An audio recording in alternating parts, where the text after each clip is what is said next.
Los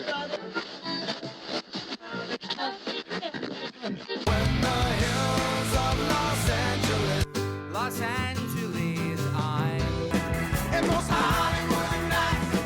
She goes to California, oh, California. What you say about Los Angeles? LA got the people saying.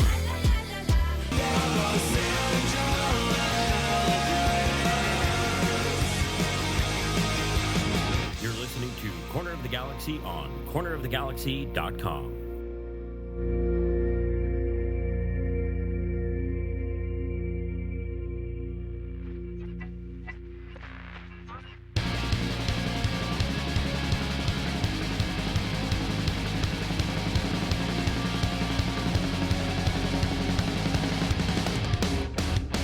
Welcome to Corner of the Galaxy on cornerofthegalaxy.com. I'm Josh Guesman. On today's show, I'm going to recap the 2-2 draw with Sporting Kansas City. It was a horrible performance capped off by a stunning goal from Landon Donovan, which really goes to prove sometimes all it takes is 30 seconds of greatness.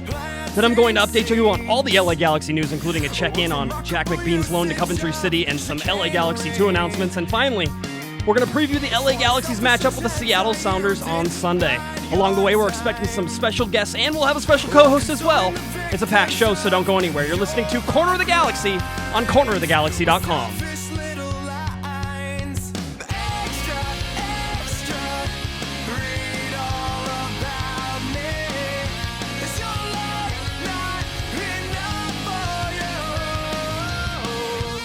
You're listening to Corner of the Galaxy on cornerofthegalaxy.com. Now here's your host, Josh Guesman. Hello, everybody, and welcome to Corner of the Galaxy on cornerofthegalaxy.com. Josh Guesman here with you once again. Glad to have you. Another exciting show is lined up for you, and of course, if you're not checking out our shows live on YouTube, then you're missing out on all of the fun live stuff that we do. Now, a little point of order here before we get too far into everything. All of my co-hosts left me. Nobody wanted to hang out with me. It's Thursday. The season ticket holder event is going on, so I understand. So, to help me out, because you know I need all the help I can possibly get, I reached out to one of my good friends in the press box. He is a writer and contributor for LAGalaxy.com. You've read a lot of his stuff. You've heard him on the podcast as he's made many appearances on Corner of the Galaxy from the box. Please welcome to the show, Mr. Larry Morgan. Larry, thanks for stopping by. My pleasure, Josh. Thank you. Yeah, we're going to sit here and have a good time tonight. Larry has promised that he's going to regale us with all of his wonderful stories. And, of course, we're going to hopefully have some special guests as well. And as they come on the line, we'll go ahead and introduce them. But, Larry, the first thing we have to get to, obviously, is the LA Galaxy looking at a 2-2 draw with Sporting Kansas City. I think we talked before we started this show, and I said, Larry, that this was possibly one of the worst performances I've seen from the LA Galaxy, and they still got a 2-2 draw out of it, so maybe I shouldn't complain too much. It was better than the 0-0 draw that LA and Kansas City put together earlier this year, which saw the LA Galaxy not record a single shot on goal, if I remember correctly. That was also a pretty horrible game. But, you know, the real highlights are just sort of the main talking point is obviously Landon Donovan getting a goal and really leveling the playing field for the LA Galaxy. What'd you think overall of the performance? Well, let's put it this way. Sometimes you have to win ugly, and they certainly outdid themselves on Sunday. There are games during the season where you have to somehow find a way when you're not at your best or even close to your best and get a result. And it took the Galaxy's ancient mariner, Mr. Donovan, to come up with a wonderful, wonderful goal to salvage that tie. Yeah, that's really what it is. I think I joked around in the. I'm not saying he's that old, but he's 34. He is. He is just like me, and that's the fun thing about this is that I get to criticize guys for being too old who are a year younger than me or just around that. But the LA Galaxy went into Sporting Kansas City. The things that really I want to highlight of this game, because there aren't many highlights. As a matter of fact, I wrote them all down. There aren't that many highlights. Most of them came from Sporting Kansas City. And honestly, if you were a Sporting KC fan, you're upset that the LA Galaxy, or that they didn't get the win, is that Sporting Kansas City didn't get the win because they had most of the possession. They had all the shots on goal, basically. Did you look at the shot totals on this game? Yes, I did. Yeah, so unbelievable. So Sporting KC outshot the LA Galaxy 22-4. Is what the final was, but only 3-2 on target. So Bruce Arena loves to talk about shots and loves to talk about all the stats that he loves, Larry. So what do you think Bruce thinks about his 22-4 shooting performance there? I don't know what else he can say. It seems like he's never satisfied.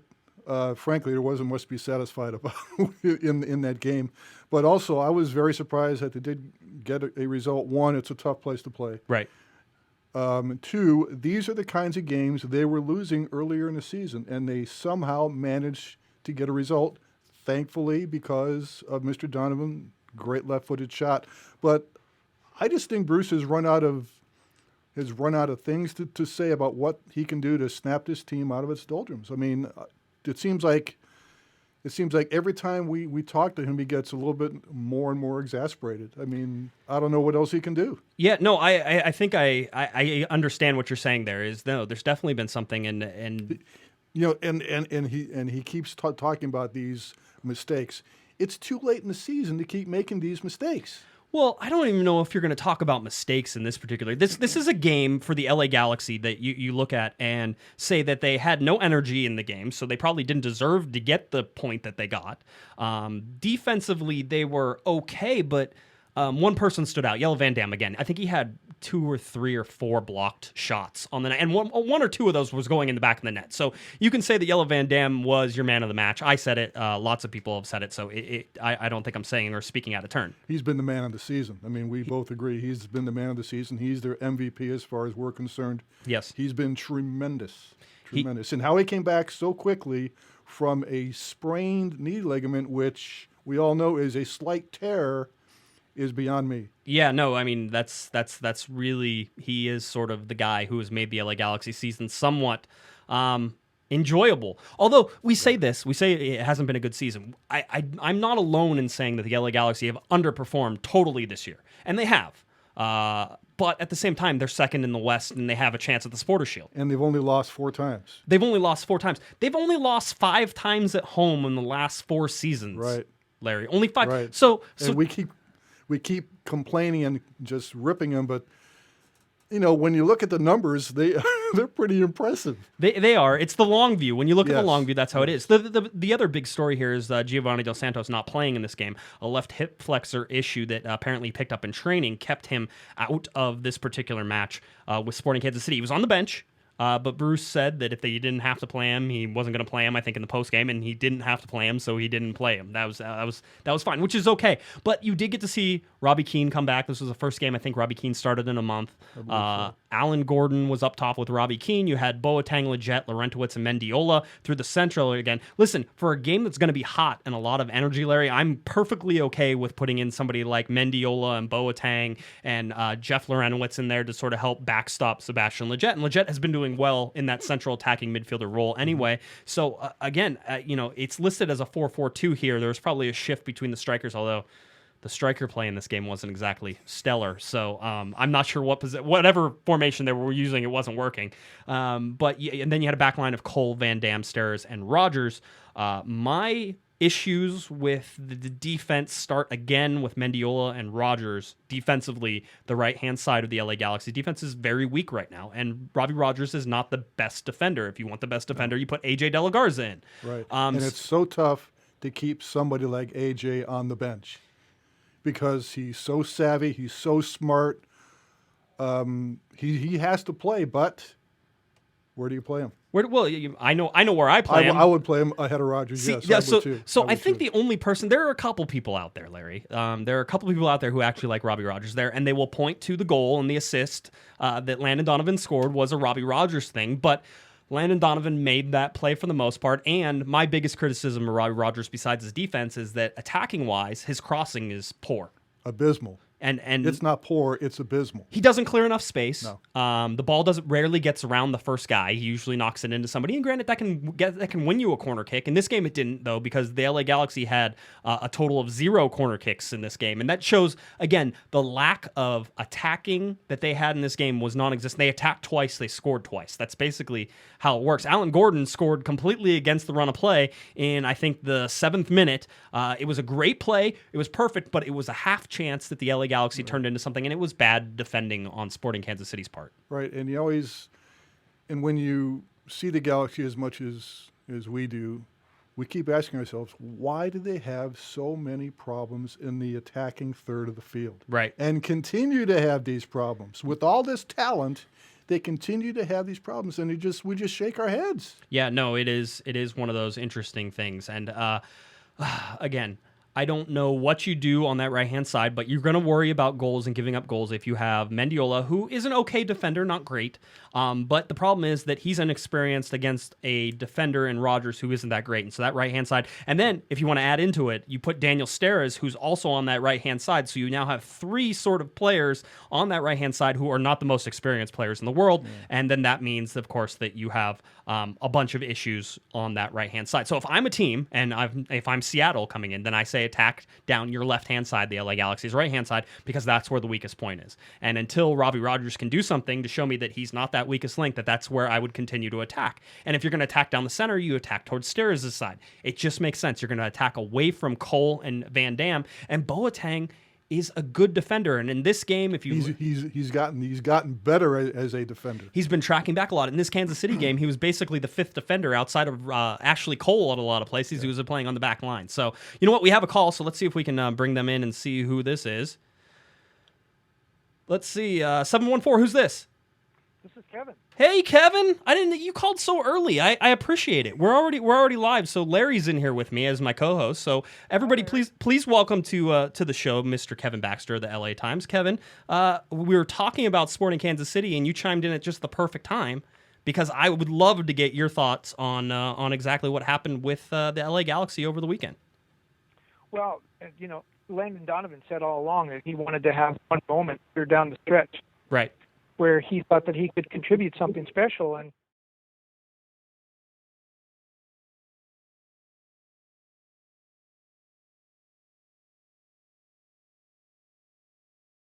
Landon Donovan is that he's able to, pull off these magic moments, Kevin. Basically somebody said, hey, if he does nothing for the rest of the year, he contributed and he did something. So that's it. You can basically write the Landon Donovan experiment off as a success. Well, yes, so far. I think the thing with Landon is he's going to add more or have more of an effect, let's say, in the dressing room than I think he is on the field, and he's already had a great impact on the field. He's talked about wanting to help some of the younger players, but he's also entering a dressing room that he's not familiar with. A lot of these players weren't here when he last played, and they had their clubhouse chemistry, and they had their locker room leaders, and Landon's entering that as a guy who has a lot of gravitas. He's a guy who deserves a lot of respect. And I'm just wondering how he's going to fit into that. Is Landon sort of going to demand the position that he once had in the hierarchy of the dressing room? Mm-hmm. Is he going to just sit there quietly? That doesn't seem to be the kind of personality that he has. And so in talking with some of the veterans, I'm kind of getting a little bit of a vibe of we're trying to figure this out. We're not really quite sure, where Landon fits in, if he should be the one talking to the young players, if that's Robbie Keane's job. So I do think this is a little bit of a feeling out process, which is really strange to say about a guy who's played, 350 games in Major League Soccer. Josh, My question about Landon is, did he ever ask Michael Stevens if it was okay to wear his old jersey number? yeah, that's the big question for Landon Donovan. Mikey Stevens. I miss Mikey. Oh, well, that's another place. Kevin, let's talk. The Galaxy's worst dresser, bar none. Bar none. Wow, Kevin, would you agree with that? Michael Stevens, the Galaxy's worst dresser? That's hard to say, but I do think that there's probably a lot of competition for that job. Definitely from the press corps, that's for sure. All right, let's go to let's talk a little bit more about this. I was going to comment on the Heat, and obviously the LA Galaxy took a water break, or a hydration break, as they call it, I believe is the official language here, for this game. But the LA Galaxy lacked any sort of attacking momentum. They lacked any sort of energy that came on, besides 1 or 2 minutes from Landon Donovan and about 30 seconds from Alan Gordon. How much of the Heat really took something out of them, or is this just a fact this team looked old in this particular game? Is this for myself or Larry? For you, Kevin. Sorry. Well, I think the hydration breaks was very interesting to hear Bruce Arena talk about how they happened at the wrong time. Bruce seems to find something to complain about with just about everything. Yes. Which is taking especially nothing away you, from him.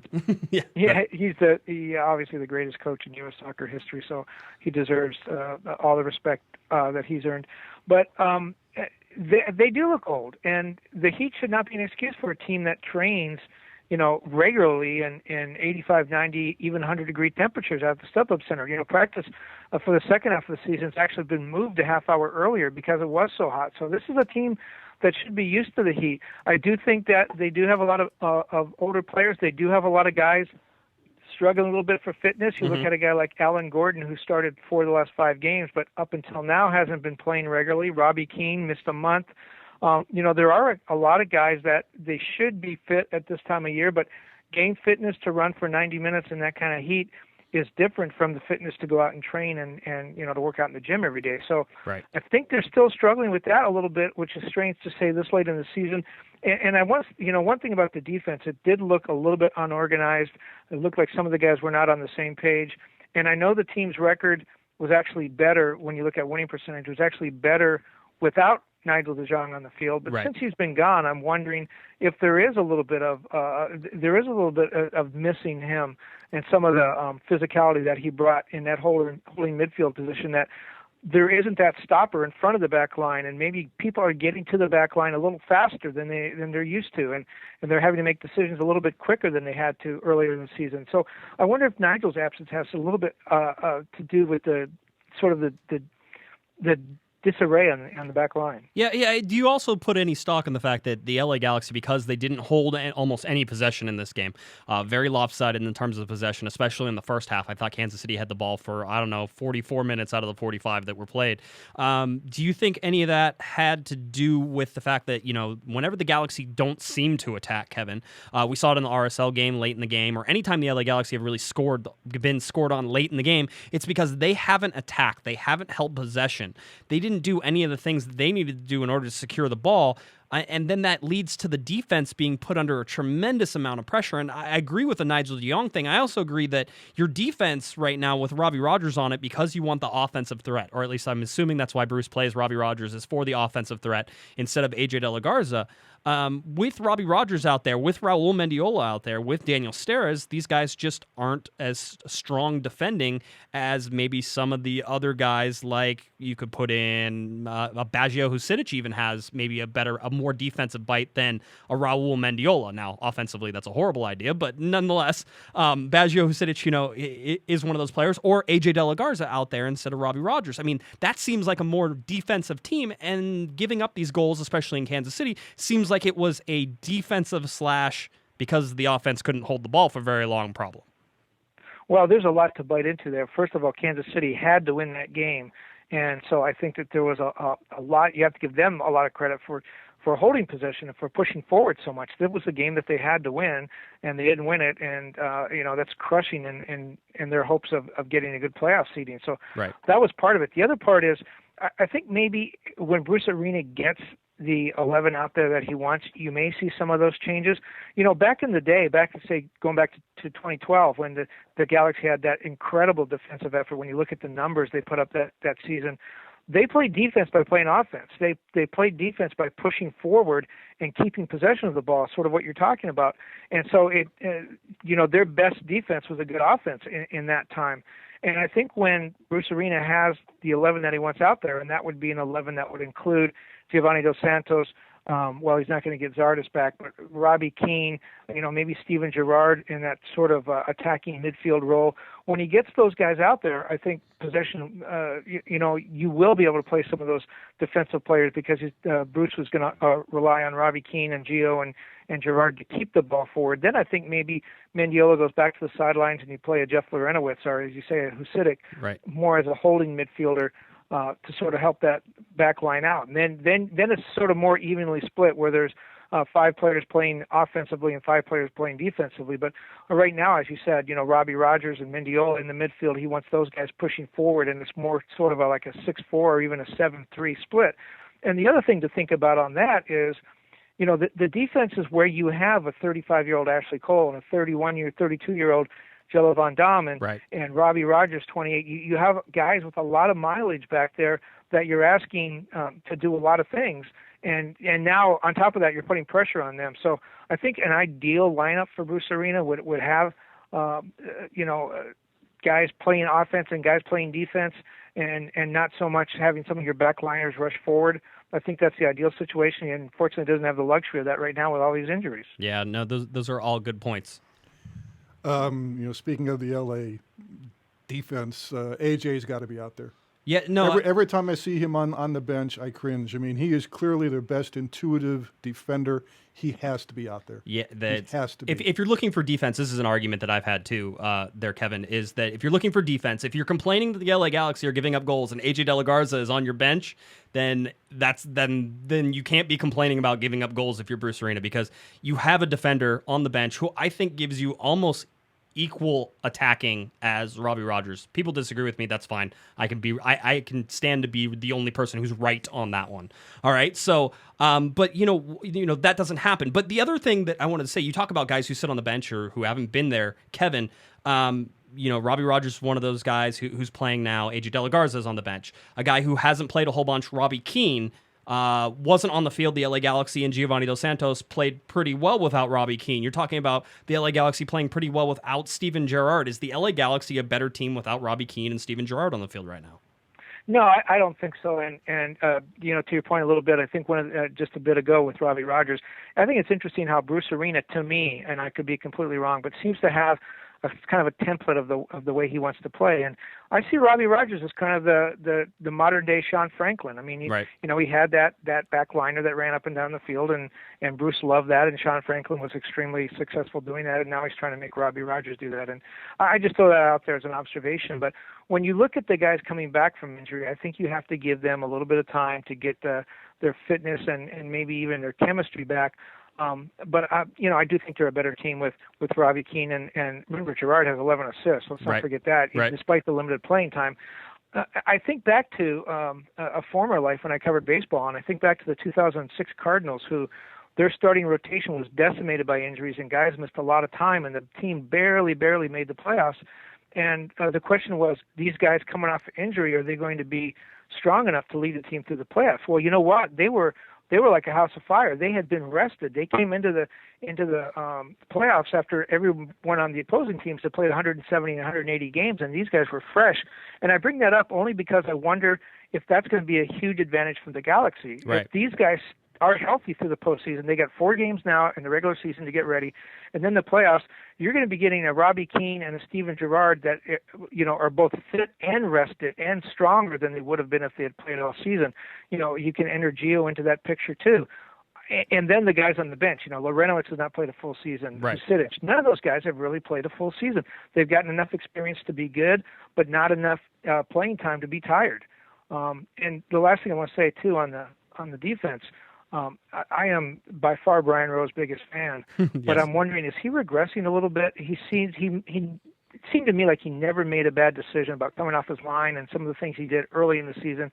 It seems now he almost feels like I don't want to say he's lost confidence, but he almost feels like he's not quite sure what to do next. Where at the beginning of the season, he let his instincts take over. I'm wondering if he's thinking a little bit too much now. No. I mean, listen. I think after that RSL goal he gave up, that may have messed with his head a little bit. Remember, he got hit in the head by Robbie Keane as well, and he said he was going to wear that headgear until Nigel de Jong wasn't on the team anymore. So I'm waiting for that headgear to come off because Nigel's gone. So that's happened. No, I think you're spot on with Rowe, and like you said, I'm a big fan of Brian Rose too. I think he's been really, really good for the LA Galaxy this year, when perhaps maybe Dan Kennedy couldn't have done the job. I know lots of people say, why not play Dan Kennedy and find out? I'm not so sure that Bruce even thinks that obviously Bruce doesn't think Dan Kennedy's the guy, otherwise he wouldn't be the number 3 keeper who sits on the bench as the number 2 keeper a lot of times. But no, I think that's all interesting, and you talked about the bench and everything, Landon Donovan coming off the bench and being rested, all of those guys. And when was the last time, and this happened, a couple of games ago, where you saw Robbie Keane and Landon Donovan on the bench coming in as substitutes. No. Come on. When has that happened before? It's a luxury that the LA Galaxy have that, again, and we even talked about it before Landon Donovan was even on the team here, Kevin, is that the LA Galaxy have one of the best benches in Major League Soccer. I mean, it's not even close. And you add Landon Donovan to the bench now. Come on. It's getting kind of ridiculous. Well, and the other thing is I'm writing a story this weekend about Alan Gordon, and one of the things that was pointed out to me is, Robbie Keane, Gio, they're both shorter players, or Landon Donovan. They play with the ball at their feet. They play with it's a low game. There's not a lot of aerial stuff going on. Right. And so teams prepare for that. Teams play for that game for 70 minutes. And now all of a sudden Alan Gordon comes on, a big physical guy who's just tremendous in the air. And it changes, and it's again, to use the baseball analogy, you have a guy throw 100 miles an hour for 7 innings, and then you bring a knuckleball guy in out of the bullpen. Teams cannot make that adjustment, and so when you talk about the Galaxy bench, it's just not the players that they have on the bench, but it's the style of play they have on the bench. They can change up in, with one substitution and become a completely different team. No, it's all good points. All right, Kevin, we're going to see you at the game on Sunday, correct? You'll be there? I will be there, and so will the sun, apparently. It's supposed to be close to 100 degrees, I hear. Isn't that nice? At a 1 p.m. kickoff time for Seattle and LA Galaxy at StubHub Center in Carson, about 94, 95 degrees is what I saw. So, I think hydration breaks will be in order, and we'll talk more about that. Kevin, you have a great day. Thank you for calling in, buddy, and we'll talk to you real soon, all right? Thanks for having me on. Thank you. All right, Bye, Larry.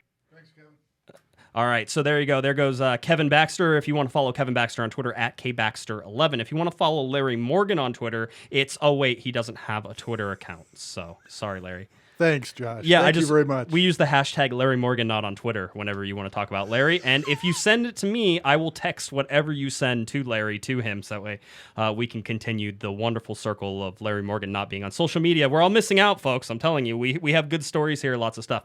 To wrap up, Larry, now the game against Sporting Kansas City.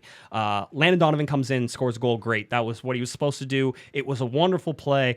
Sebastian Lletget, Jeff Lorenowitz, Landon Donovan, Robbie Rogers, back to Landon Donovan, left-footed, his weaker foot. He puts it in the back of the net. Great. That was great. The overall that I take from Sporting Kansas City in that game was that the LA Galaxy came in looking for the draw, were surprised they went up in the 7th minute, did an okay job, okay defensive job for the rest of the game. They allowed those 2 goals in the second half. Robbie Rogers got beat to the back post. Not that I'm harping on Robbie Rogers, but he got beat to the back post. Ashley Cole didn't come out and shut down Dom Dwyer. That was a problem as well. Even though he had backup with Yellow Van Dam, he could have easily closed that off. You had the Dwyer. That was the Dwyer goal that went to the back post, and then the other one is Dom Dwyer that scored on a defensive lapse by the LA Galaxy, a quick free kick. The quick free kick. Yeah, well, great by Benny Feilhaber to realize that was going on. Boateng got caught way out of position. We were singing his praises, but he was the guy who missed his mark on that particular one, and it was sad. Abdul Salam was about 10 yards already running with the ball by the time Boateng looked up and saw it, and then he was able to get that pass across to the front there, and it was pretty easy for them actually. And then the fact that Dom Dwyer beats 4 LA Galaxy players to the line in the ball is another thing that's sort of a little teed off. So they made mistakes, and Bruce Arena will mention those mistakes and talk about those mistakes, Larry. But why do these mistakes keep happening? Because it's As soccer. we said before, it's so deep into the season, they shouldn't keep making these mistakes. No, they shouldn't, but every goal happens because of multiple mistakes, right? I mean, there's no... If you look at it from Landon Donovan's perspective... But these happen at an alarming rate with this team. Do they, though? Again, the team is in second place in the Western Conference. I know. It's we a criticize them. Hey, they've only lost 4 times. Come on. Yeah, I know. But they have drawn 15 times. 15 times. Wow. The LA Galaxy have a plus 17 goal differential that is still the best in MLS, and their 32 goals allowed are second fewest in the Western Conference. So defensively, still the second best in the Western Conference. I think 2 words best describe the Galaxy's performance in KC. Are you extremely fortunate? Oh, I was getting the beep button ready. I thought, mate, you said 2 words. I was like, extremely fortunate. They were, but that was a game they would have lost earlier in the season if not for Landon Donovan. I don't know. I feel like it's a game that they draw regardless because they have 15 draws and they haven't lost a ton of games. I mean, if you look at the games they've lost, and off the top of my head, a Colorado game at the very, very beginning of the year that happened in the 94th minute.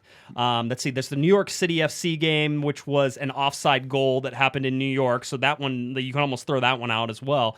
So I'm trying to remember what the other games they lost were off the top of my head. I don't have them anymore. But, you look at some of them and it's like, okay, you kind of live with them. Those could have easily been draws too, by the way. Sure. The LA Galaxy could have had 4 more draws in this and had 19. Can you imagine? I think 18 is the record. 18? Okay. I think the MLS record. The LA Galaxy record is now 15 because this team has drawn 15 times. So that's something to sort of keep an eye on. But now Landon Donovan has 145 career goals. They had to update the graphic on the Fox Sports website there whenever that happened. So lots of good stuff from the LA Galaxy. Like I said, horrible performance, excellent result overall. Yeah, go ahead, Larry. And speaking more about Landon from seeing him since he's returned to the team, it looks like, here's a guy who had a great life. Married, has a son, lives in San Diego. Not a bad place to live, by the way. Right. But he clearly looks like he enjoys being back. Yeah. He really does. He really does. I think there's some pressure on him. I'm not going to say it's it's no pressure, but I think it's lower pressure for him. He can come out and make a difference, and if that means that he's only on the field for 20 minutes, maybe that works for Landon Donovan. I think you're going to see more of Landon Donovan with the way that he's been playing, and sort of starting to affect these games. So it's something that we'll just continue to keep an eye on because it will continue to be a storyline every time Landon Donovan comes in. And in this particular case, he did a great job with this particular game. So you give him credit where credit's due. Now it's time to get Robbie Keane fired back up, and it's time to get guys like Giovanni Dos Santos back into the lineup as well. So, like I said, everything's sort of coming to a head now in the LA Galaxy. We'll look ahead to Seattle coming up on Sunday. So we'll be talking about that here in just a little bit. We're going to go ahead and take a quick break. Whenever we get back, we have LA Galaxy news. Perhaps another special guest will join us as well. So don't go anywhere. You're listening to Corner of the Galaxy on cornerofthegalaxy.com.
Recording from CoG Studios and not their mom's basement, it's Corner of the Galaxy.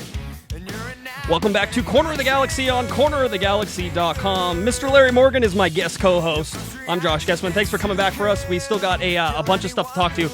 I want to get quickly to my next guest. He's so nice to call in from the LA Galaxy's season ticket holder event.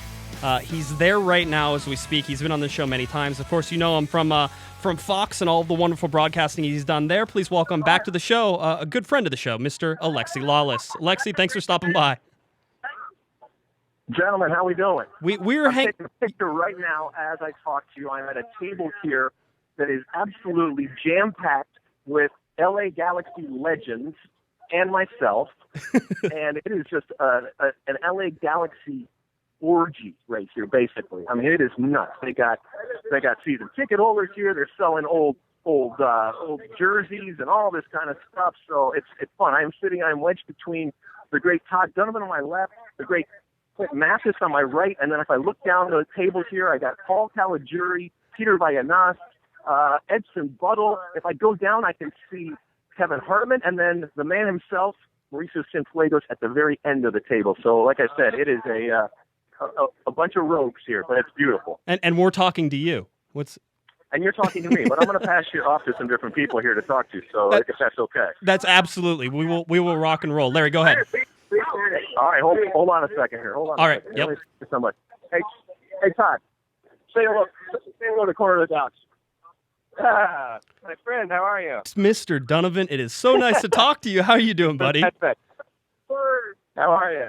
We're doing great. We were going to have Alexi on the show, and he says you're sitting at a table with a bunch of these legends, and you clearly fall under LA Galaxy Legends in my book. You know that.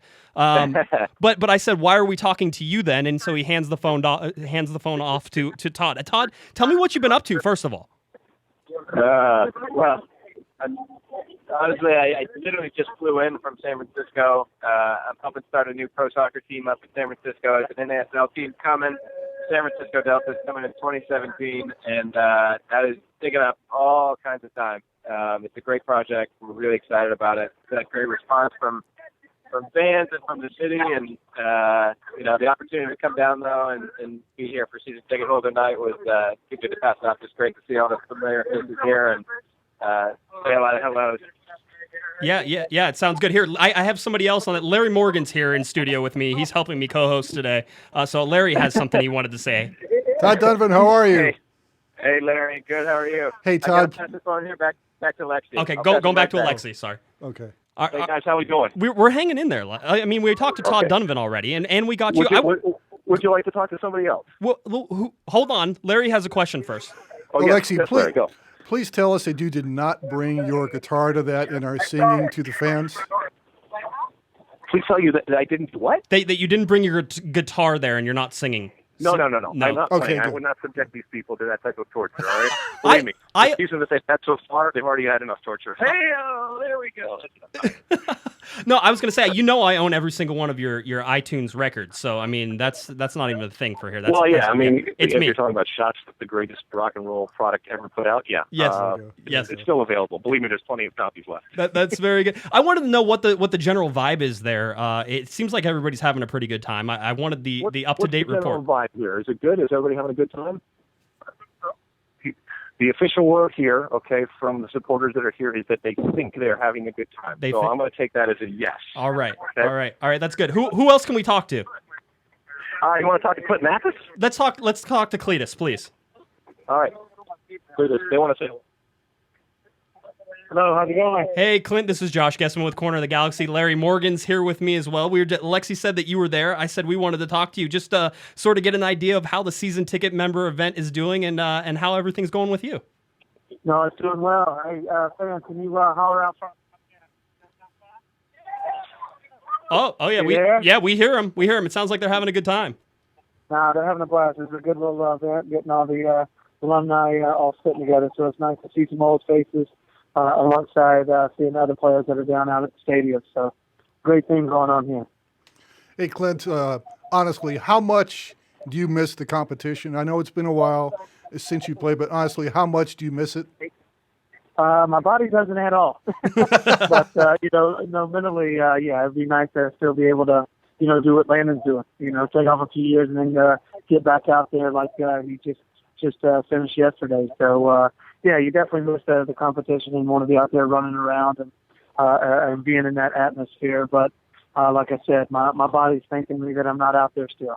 Yeah, we certainly entered that. Well, Clint, thanks for stopping by, saying hi to us. Give us back to Alexi here. We'll finish up with him. All right, sounds good. Thanks for having me. All right, thanks, Clint. All right, Alexi, are you still live over there? As we speak, spreading the news, it's just wonderful. It's an absolutely wonderful time. Hold on, let me go over here. Oh, okay, we're going down the table. Hold on a second. Here we go. Hey, Kevin, you want to speak to Kevin Hartman? Kevin Hartman, El Gato. Yes. You're on right. Who is it? Hey, Kevin. This is Josh with Corner of the Galaxy podcast, and I'm here with Larry Morgan. Apparently we were talking with Alexi where we were doing our thing, and he just started passing us down the table. So I guess it's your turn. I would ask you how it is to be back in LA right now, hanging out with the fans, seeing everybody. You're one of the most beloved members of the LA Galaxy, former players. You know, it's an absolute honor. You know, I got off the plane this morning, came out from Sarasota area. And the weather here is beautiful. I got the opportunity to spend the afternoon with my parents, and then to come back to the Galaxy, which is a real family of mine. Couldn't be prouder and happier right now. Hey, Kevin, you know, I imagine that you've gotten a little chance to see Brian Rowe play this year. I wanted to know what your impressions are of him. I've been a big fan of his throughout the year. I wanted to see maybe perhaps what a goalkeeper would think of that. You know, I mean, I think for me, to be honest, I think he's probably been one of those guys that I've really looked at as having a massive amount of potential. He stepped into what is a position within the MLS where there's an embarrassingly amount of pressure that's put on the goalkeeper. Right. And he's done very, very well. You know, I think technically he's sound. Came from goalkeeper U. And I think he's done a great job. I mean, certainly he's going to take his lumps along the way because he's a young goalkeeper, and just anytime that you're kind of adapting to that the speed of play and the raise and level, you're going to have those experiences. He's taken them, he's learned from them, and I think he's somebody that I'm really looking forward to continuing to mature within the league. Kevin, thanks for talking, but you can give us back to Alexi. We appreciate you giving us a quick moment here, and you can beat up Alexi later for forcing you to do this, all right? I really appreciate the opportunity to challenge you guys anytime. All right, thanks, Kevin. Here's Alexi. All right, let's see. All right, Alexi. All right, do you guys still want to talk to anybody? No, I think we're good. I think I just wanted to get just real quick your thoughts. LA Galaxy plays Seattle on Sunday. I've stepped back from the field now, or from the table here, so I will issue. Okay. This is serious mode now. All right. Yeah, okay, yeah, this is everybody bring it in for a second, but I wanted to know what your thoughts are. LA Galaxy, Seattle, a huge game for Seattle in terms of trying to make the playoffs. LA Galaxy can clinch a playoff spot, which they're probably going to do regardless of what happens on Sunday, but it's one of their last two home games. What sort of all goes into the mixture of this game, and what do you expect? Well, I mean, obviously there's the Landon Donovan continued saga and story that is something that you have to keep an eye on, not just because of the romance of it, but because of the practical aspect of the fact that this Galaxy team, given the injuries and the challenges that they've had this season, now has an injection of hope and an injection of somebody with incredible talent. And we saw the way that he can come on and change a game. Now, does he continue to be this super sub? Mm-hmm. What happens when he does get to the point where physically he feels like he can go 90? I mean, the Galaxy the other day was starting Alan Gordon. I love Alan Gordon, but that's not necessarily the way that you're going to win an MLS Cup. So I'll be interested to see how that plays out. The continuing rotating cast of stars that are in, that are out, that are playing, that aren't playing. This is a very strange Los Angeles Galaxy team this year, and yet we find ourselves once again on the brink of seeing a Bruce Arena team about to make yet another playoffs.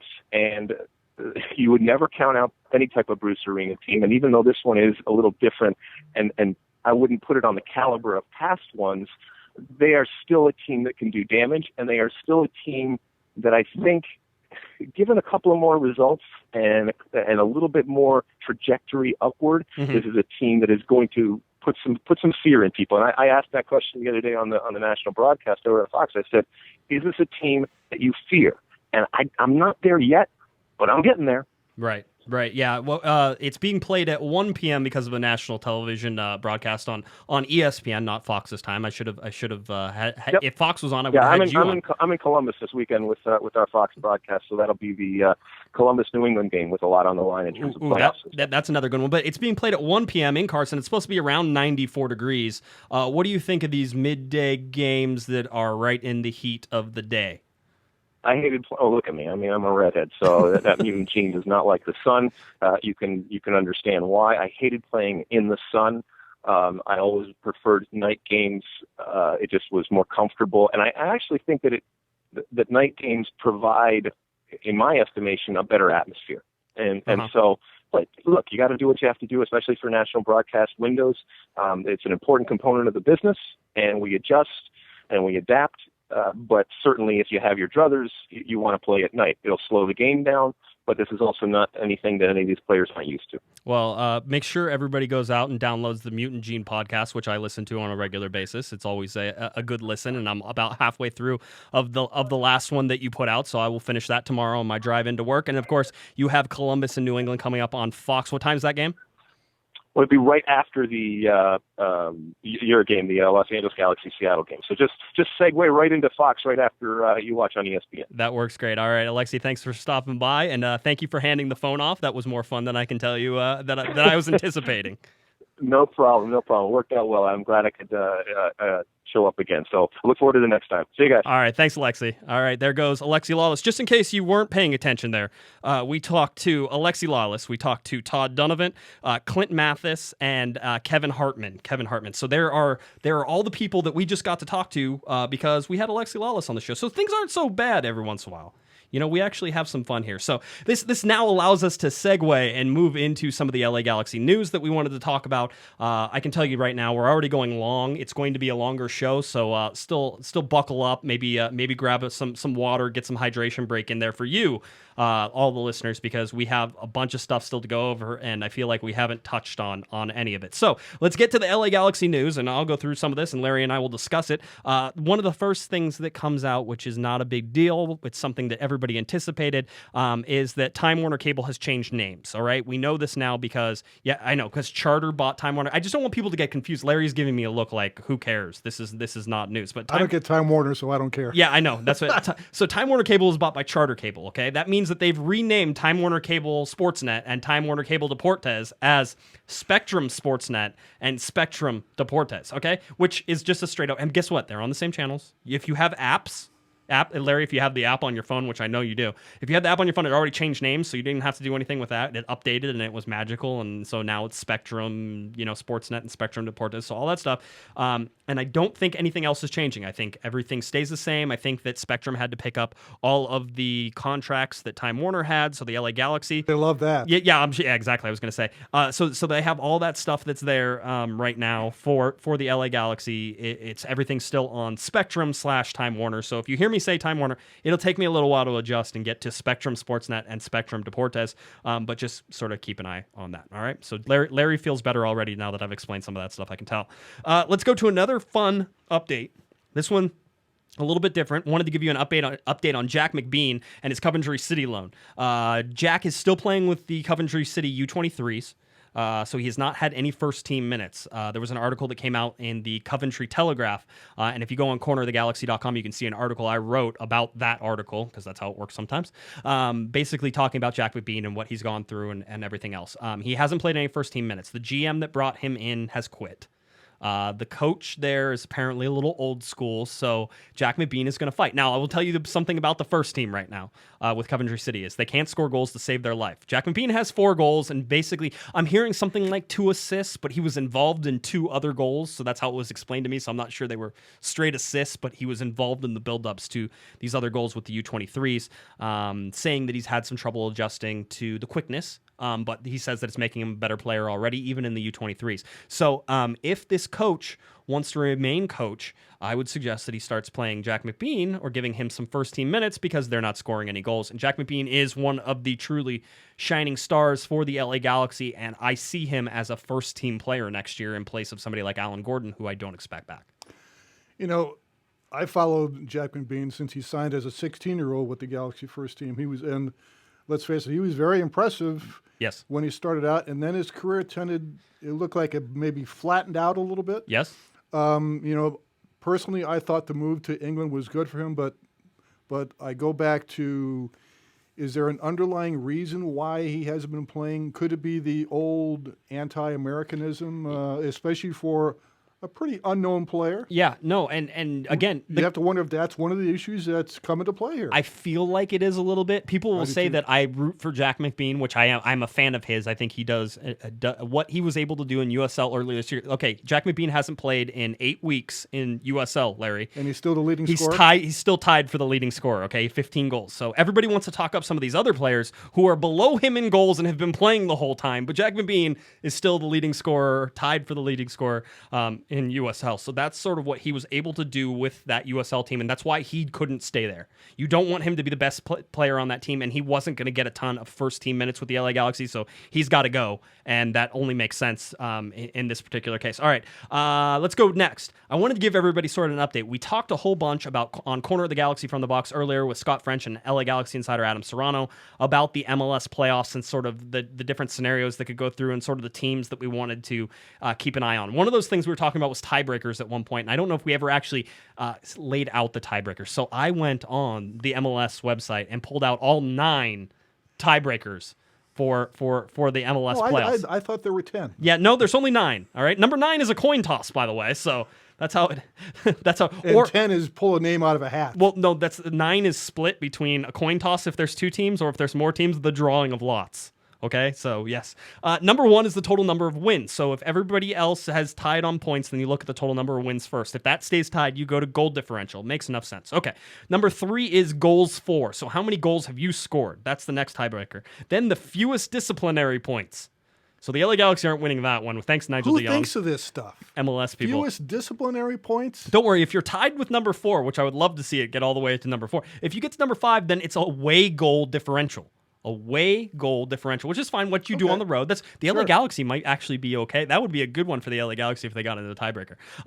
Then away goals for is number 6. Away, how many goals you scored on the road. Then 7, home goals differential, and then 8, home goals for. Okay, how many goals you scored at home, which the Galaxy could really do well on. That's one of the good ones. And then 9, like I said, is the coin toss if there's 2 clubs, or the drawing of lot if there's 3 or more clubs. And there's no head-to-head. It's no head-to-head.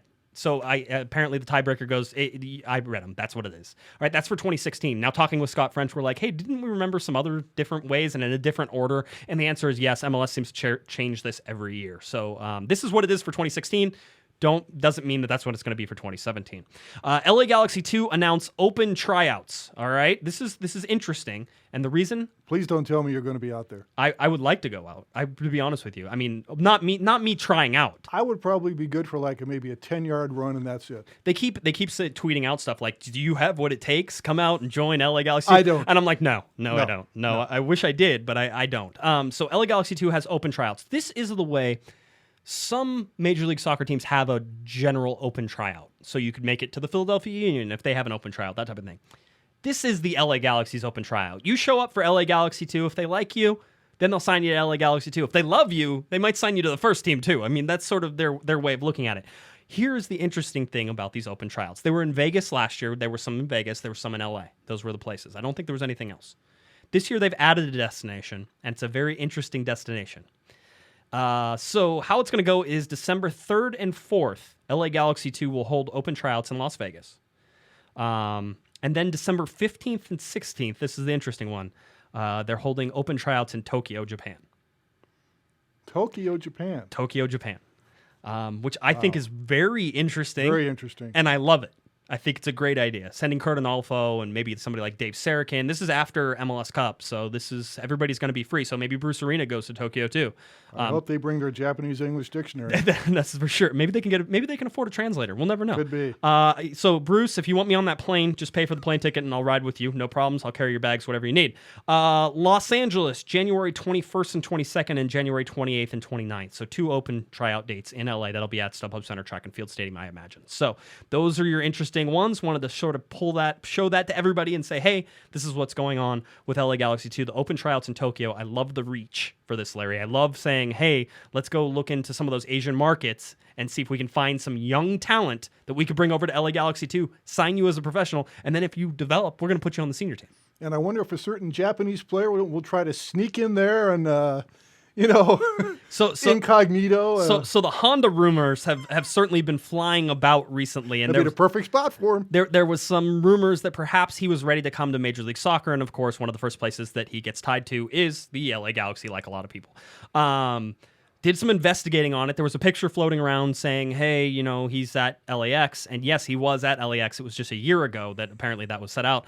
But that doesn't mean, and I'll just say this, I'll say it cautiously because I don't want you guys to think that there's something going on. I don't think it's as far-fetched as everybody thinks, despite the fact that picture was from a year ago. I think there could be something to it. I just don't think it's anything right now. If anybody can pull it off, though, it's Bruce Arena and the LA Galaxy and Chris Klein. If anybody can do it, this team can. So anyway, no question. They've done it before. They can do it again. So those are the Honda rumors, and we'll see. And this guy has gotten little or no playing time in AC Milan, so yes, who knows? Yes, apparently he never left AC Milan. So just in case you were wondering where he was and how that was all going, he has stayed there the whole time. He was not here in LA. LA Galaxy 2, more LA Galaxy 2 stuff to host Fan Appreciation Night. This is on September 24th. This is Saturday night. LA Galaxy 2 Track and Field Stadium at StubHub Center, where LA Galaxy 2 will play their last regular season game of 2016. Real Monarchs SLC, the Salt Lake City affiliate, is coming to StubHub Center. So it's at 7:30 p.m. LA Galaxy 2 hosts Fan Appreciation Night during the team's final home match. Let's see. They will celebrate their fans and their support this year during a special night at StubHub Center. Fan Appreciation Night will feature numerous giveaways, including LA Galaxy 2 branded T-shirts and other exclusive items courtesy of Alcatel, Bear Republic, Herbalife Nutrition, Chick-fil-A, and a whole bunch of other stuff. LA Galaxy 2 head coach Kurt Onalfo will also personally address the fans post-game, and fans will have the opportunity to win warm-up jerseys off of an LA Galaxy 2 player's back. If you have not seen any LA Galaxy 2 games, get your butt out there on Saturday night because you're missing some amazing play by some young players, and if you were out there watching this, then you would know why Jose Villarreal isn't the best young player for the LA Galaxy right now, and that it could be somebody else on that team. It could be somebody like Diop or Adonis Amaya or Covarrubias, or I'm trying to think of some others. Josh Turnley is down there. You get to see guys like Dave Romney get some minutes in there as well. So there's lots of guys. Ariel Lassiter. All you need to know about Diop is he got the call to play for the Galaxy ahead of Dan Kennedy. That's all I need to know about the number two goalkeeper. Correct. Clement Diop. So anyway, so that's sort of where that sits as well. All right. We look at the LA Galaxy 2 the LA Galaxy schedule. Switch away from LA Galaxy 2. As we go down here, we're gonna have we have 4 games left. Home to Seattle, away to FC Dallas, away to Houston, and then home for FC Dallas. That is the final game of the season on Sunday, October 23rd. The LA Galaxy currently sits second in the Western Conference, 48 points. They sit just 4 points behind FC Dallas, of which they have 2 games against, so a possible 6 points. At 1.6 points per game, they play 30 games. Colorado Rapids is the one you want to keep an eye on with 28 games. Larry, you and I have been talking about that. They have 2 games that they have to make up, which means they're going to be playing either during some breaks that are coming up or that they'll be playing midweek. Correct. Yeah, so that's the team I think the Galaxy has to worry about. Just overtaking the Rapids them. are 1 point behind, and there are 2 games in hand. They are troublesome. They are, because they're defensively solid. Their offense has been sputtering. I was actually at the game San Jose at Colorado over the weekend. I was in Denver and saw that game. First trip to Dick's Sporting Goods Park, which I really enjoyed, by the way. I thought it was a cool place. Standing room only tickets, even though a third of the stadium was not full. So, nonetheless, made it about a half there before my son decided that he was no longer going to go. He's 5, so he gets to determine when we go home. So at halftime, he was like, we're out. I'm like, that sounds good to me. And then it ended up 0-0. They've been struggling offensively. So Colorado, not super worried about them. Real Salt Lake, again, is within striking distance. They're looking like they're a better team at 44 points, 30 games played. Portland Timbers, 41, and Sporting Kansas City, 40 points just above. You have Seattle Sounders in 7th, the first team below the red line. 2 games in hand, though. 2 games in hand. 28 points. Which makes Sunday's game for them extremely important. LA Galaxy sits second in Supporter Shield standings behind FC Dallas. FC Dallas is the only team in the Western Conference to have clinched a playoff spot. I think they might be the only team in both conferences to have clinched a playoff spot, but that'll start changing here very rapidly as these games get played this weekend, because some of those guys are going to start clinching the playoffs. LA Galaxy, with a win over the Seattle Sounders, can clinch a playoff spot. They're almost guaranteed for that. All right, Larry, LA Galaxy versus Seattle Sounders coming up on Sunday, September 25th at 1 p.m. Pacific time. It's going to be hot. Hot. Although we will be cool in the press box, hopefully. Well, there's no air conditioning there, Larry. True. There's no guarantee. But I'm True. going to go short sleeves, I think. Maybe we'll pull Taylor Twellman and wear like a tie and just no tank tops. And yeah, no tank tops. Yeah, that's true. Yeah, Adam, LA Galaxy Insider, showing up in and the tank tops. No sleeveless shirts. I'm going to rip the sleeves right off. But anyway, yeah, maybe I'll figure out a way to wear shorts or something like that. 94 degrees.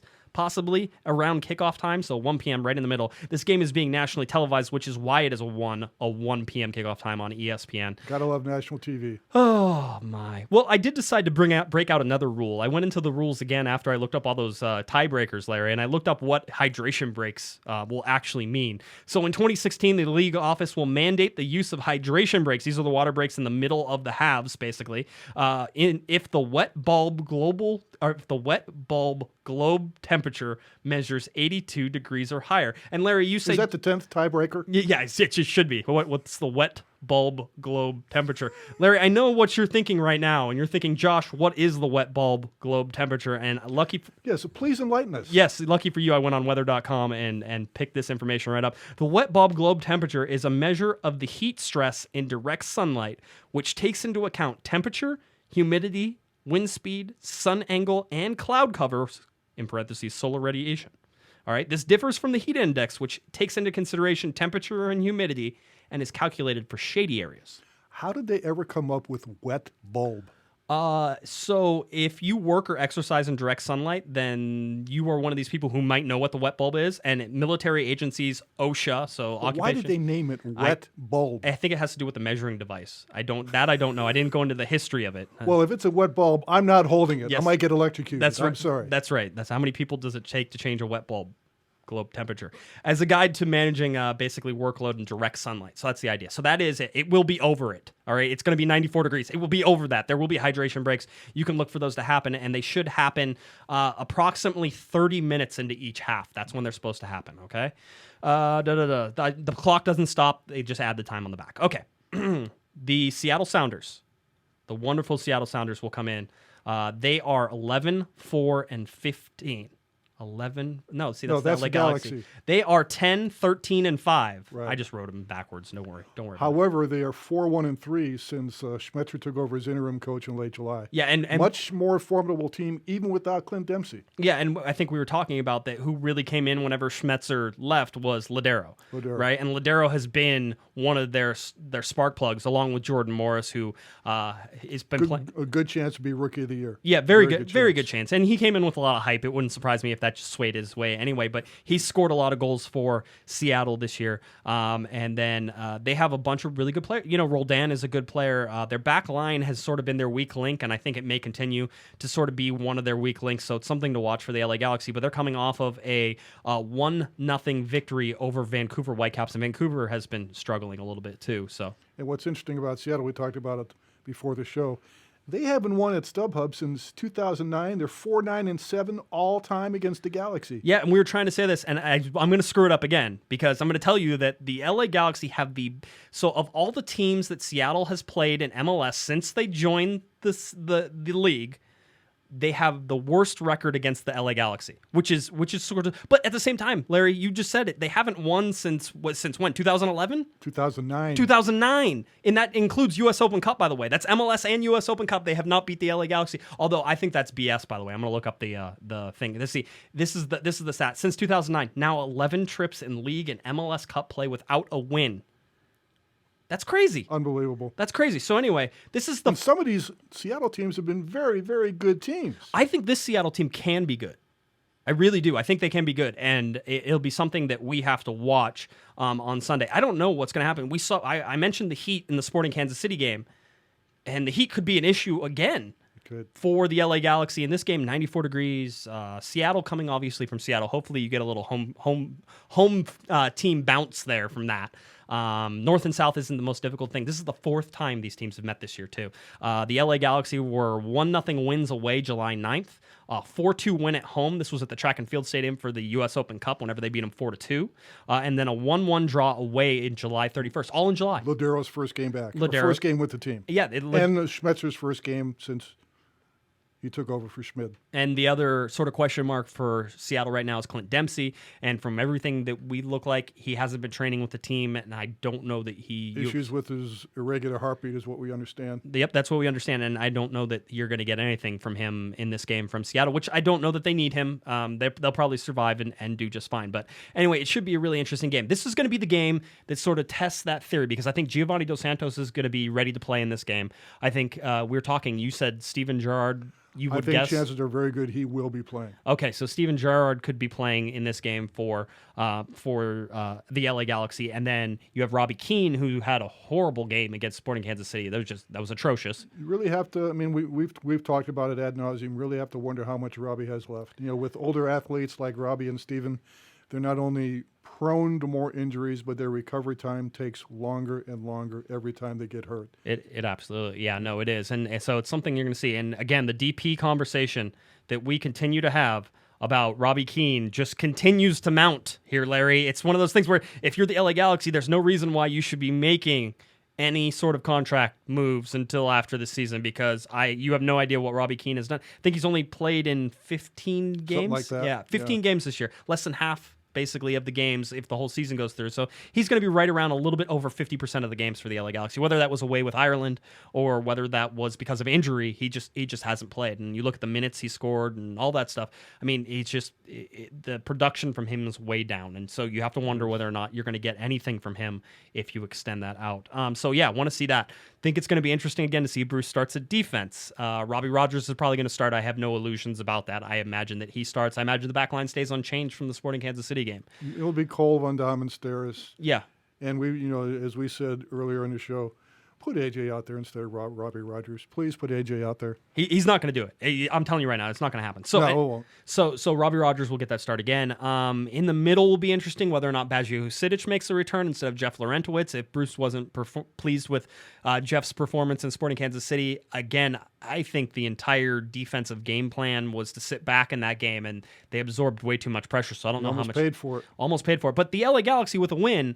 Here's the thing. The LA Galaxy are going to make the playoffs, all right? That's sort of whether it happens this game or not. But the fact that Seattle really needs 3 points, I mean, they desperately need it. They're right on the edge of that of the playoff race, and they could see their playoff help. They could miss the playoffs this year. It's very reasonable. Now, I said they were going to make it all along. If you go back a couple months, whenever they were really down the dumps, I said, hey, they could easily make the playoffs, and I think they still could, and I think they still will. But I think it's almost a must win for them this weekend. Almost a must win. Which is different from the other sort of times that a lot of times when Seattle comes to play LA, they haven't had to go after LA and try to score. So that's what we have. Again, the LA Galaxy game, it's 1 p.m. Pacific time, Sunday, September 25th.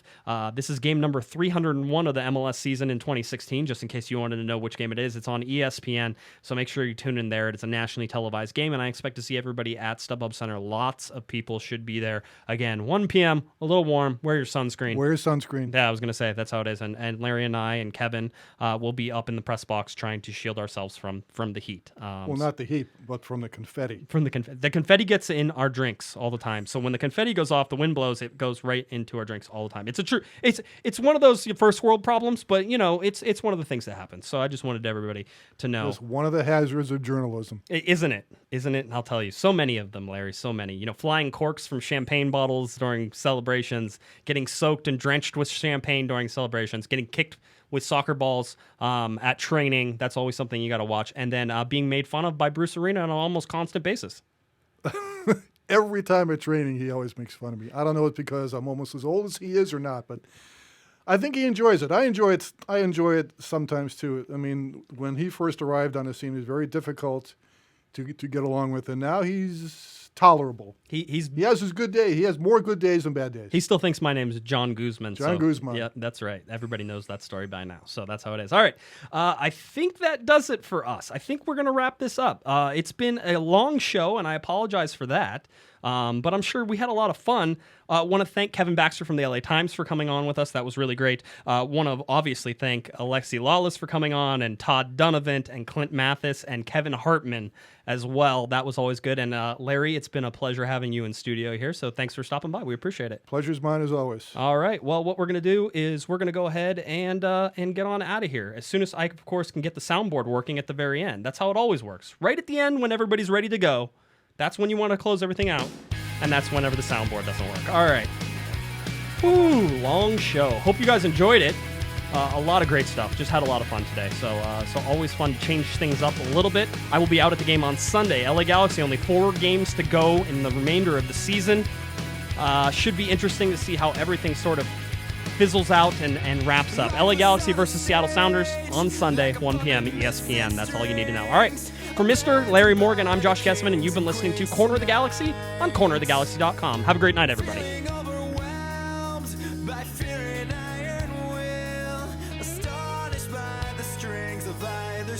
You've been listening to the Corner of the Galaxy podcast on cornerofthegalaxy.com. You can follow the show on Twitter and Instagram at Galaxy Podcast, and be sure to check out and subscribe to iTunes, Stitcher, and Facebook by searching for Corner of the Galaxy.